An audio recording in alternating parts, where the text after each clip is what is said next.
வணக்கம் மக்களே, welcome to my show. It's not a review. பொதுவாக தலைவர் படங்களுக்கான ரிவ்யூ வந்து மக்களே கொடுத்துருவாங்க. அது இல்லாமல் தலைவர் படத்தை ரிவ்யூ சொல்கிற அளவுக்கு நம்ம ஒன்றும் பெரிய ஆள் கிடையாது. பட் அதை தாண்டி இந்த படத்துக்கான ஹைப் எவ்வளோ தான் இருந்தது, இந்த படம் ஹைப்பெல்லாம் சாட்டிஸ்ஃபை பண்ணிச்சா அப்படிங்கிறத தான் நான் உங்களுக்கு சொல்ல போகிறேன்.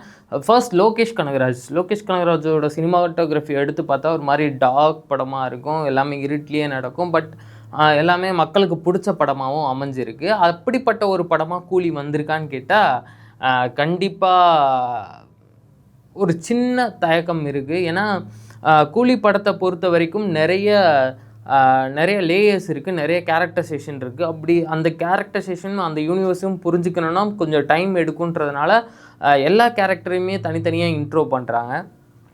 ஃபர்ஸ்ட் ஹாஃபை பொறுத்த வரைக்கும் கொஞ்சம் லேக் இருக்குது, கொஞ்சம் ஸ்பீடாக போயிருக்கலாமோ அப்படிங்கிற ஒரு ஃபீல் வந்து மக்கள் மத்தியில் இருக்குது. எனக்குமே அது இருந்துச்சு. ஃபஸ்ட் ஹாஃபை பொறுத்த வரைக்கும் நிறைய கேரக்டர்ஸை லேயர்ஸையும் இன்புட் பண்ணி நிறைய லேயர்ஸை இன்ட்ரோ பண்ணுறதுனாலேயே டைம் கொஞ்சம் அதிகமாக எடுத்துக்கிச்சோ அப்படின்ற மாதிரி இருந்துச்சு.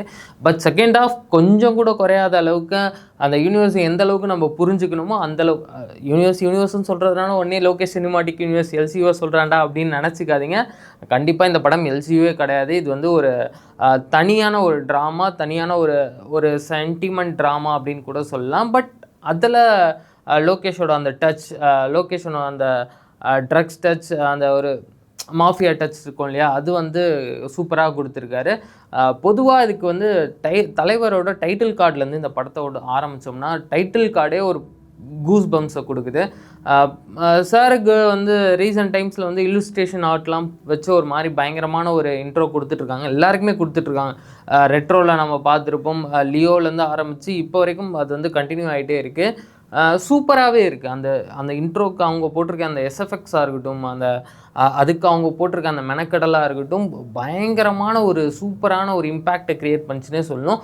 ஆடியன்ஸ்லாம் விசில் அடித்து சும்மா பேப்பரை பறக்க விட்டு சும்மா தெரிக்கிற அளவுக்கு இது வந்து இருந்துச்சு. படத்தோட மியூசிக் வந்து நம்ம ட்ரெய்லரில் கேட்கும்போது என்னடா அனிருத்து எந்த ஒரு இன்ஸ்ட்ருமெண்ட்டுமே இல்லாமல் தானாக பாடிட்டுருக்காரு அப்படிங்கிற மாதிரியான ஃபீல் கொடுத்துருக்கும். பட் படத்தில் அப்படி கிடையவே கிடையாது. எல்லா இடத்துலையுமே எல்லா லேயர்ஸ்லையுமே எங்கெங்கெல்லாம் ஃபிக்ஸ் பண்ண முடியும், எங்கெங்கெல்லாம் வந்து படத்தை ஒரு படி தூக்கி காட்ட முடியும் மியூசிக் மூலயமா அப்படின்னு தெரிஞ்சுக்கிட்டு சூப்பராகவே தூக்கி கொடுத்துருக்காரு. படம் நிறைய ஆடியன்ஸுக்கு பிடிக்குமான்னு கேட்டால் நிறைய ஆடியன்ஸ் இந்த படத்தை வந்து பார்த்தாங்கன்னா கண்டிப்பாக அவங்களுக்கு புரிஞ்சுக்கிறதுக்கு கொஞ்சம் டைம் ஆகும், ஆனால் பிடிச்சிரும். படத்தோட ரிவ்யூஸ் கேட்டு கண்டிப்பாக படத்துக்கு போகாதீங்க. ஏன்னா இந்த படத்தோட ஹைப் எல்லாத்தையுமே உடச்சிட்டாங்கன்னா படம் வந்து ஒன்றுமே இல்லாமல் ஆயிரும்.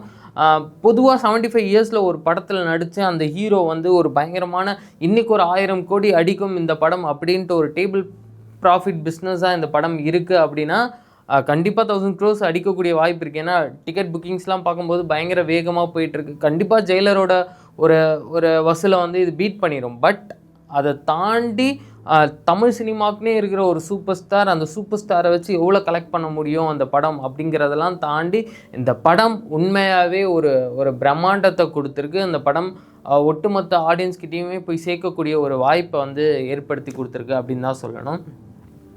படமாக வந்து பார்க்கும்போது இன்னும் ஸ்பெஷல் நிறைய இருந்திருக்கலாமோ அப்படிங்கிற ஒரு ஏக்கம் இருந்துச்சு. பட் படமாக எந்த விதத்துலேயுமே நம்மளை வந்து ஏமாற்றாது. இதில் நிறைய கேரக்டரைசேஷன், நிறைய இம்பார்ட்டன்ட் கேரக்டர்ஸ், நிறைய பெரிய ஆர்டிஸ்ட் இருக்கிறதுனாலே படத்தில் இப்படி தான் வந்து ஸ்க்ரீன் பிளேயை காட்ட முடியும், இப்படி தான் வந்து ஒரு யதார்த்தமான கதையை வந்து இப்படி தான் கொடுக்க முடியுமோ அப்படிங்கிற மாதிரி தான் இருக்குது. பட் படத்தை தாண்டி படத்தில் வர கேரக்டர்ஸ்லாம் எப்படா நடிச்சிருக்கு அப்படின்னு கேட்டிங்கன்னா ரொம்ப சூப்பராகவே நடிச்சிருக்கு. Shruti Haasan ma'am the career best படமாக இந்த படம் வந்து கண்டிப்பாக இருக்கும் அப்படிங்கிற மாதிரி தான் இருக்குது. நாகார்ஜுனா, அதுக்கப்புறம் வந்து உபேந்திரா சார், அமீர்கான் சார், முக்கியமாக சொல்லணுன்னா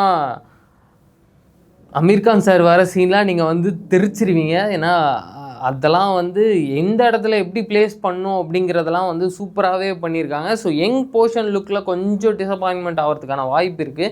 ஏன்னா நிறைய நமக்கு ஒருவேளை அந்த ஸ்க்ரீனில் பெருசாக தெரியலையோ, ஒரு மாதிரி பிவிஆர் பயங்கரமான ஸ்க்ரீன்லலாம் பார்த்துருந்தா இன்னும் தலைவரோட யங் லுக் சூப்பராக தெரிஞ்சிருக்குமோ அப்படிங்கிற ஒரு ஃபீல் மட்டும் இருந்துச்சு. இதை தாண்டி நிறைய படத்தில் சர்ப்ரைஸ் எலமெண்ட்ஸ்லாம் இருக்குது, அதை என்னால் உடைக்க முடியாது. பட் படமாக இந்த படம் சூப்பராக வந்திருக்கு. தலைவர் 75 இயர்ஸில் எப்படா நடிச்சிருக்காரு, ஜெயிலர்லேயே வந்து ஒரு மாதிரி ஸ்லோ மோஷன் வாக்லேயே படத்தை முடிச்சிட்டாங்க. இதில் எப்படி அந்த கேரக்டர்ஸ்லாம் சூப்பராக இருக்கா, நல்லா நடந்துட்டுருக்கா, நல்லா நடிச்சிருக்கா அப்படின்னு கேட்டிங்கன்னா தலைவரோட பர்ஃபார்மன்ஸுக்கு எல்லாருமே ஃப்ளாட் ஆகிடுவாங்க. ஸோ ஒட்டு மொத்தமாக கூலி வந்து வேறு லெவல் எக்ஸ்பீரியன்ஸாக இருக்கும். கண்டிப்பாக தேட்டரில் போய் மஸ்ட் வாட்ச் பண்ணுங்கள். ஸோ இதே மாதிரி நான் அடுத்த ஷோவில் நான் உங்களை சந்திக்கிறேன். Until then bye from VJ Surya. Tata bye bye, take care.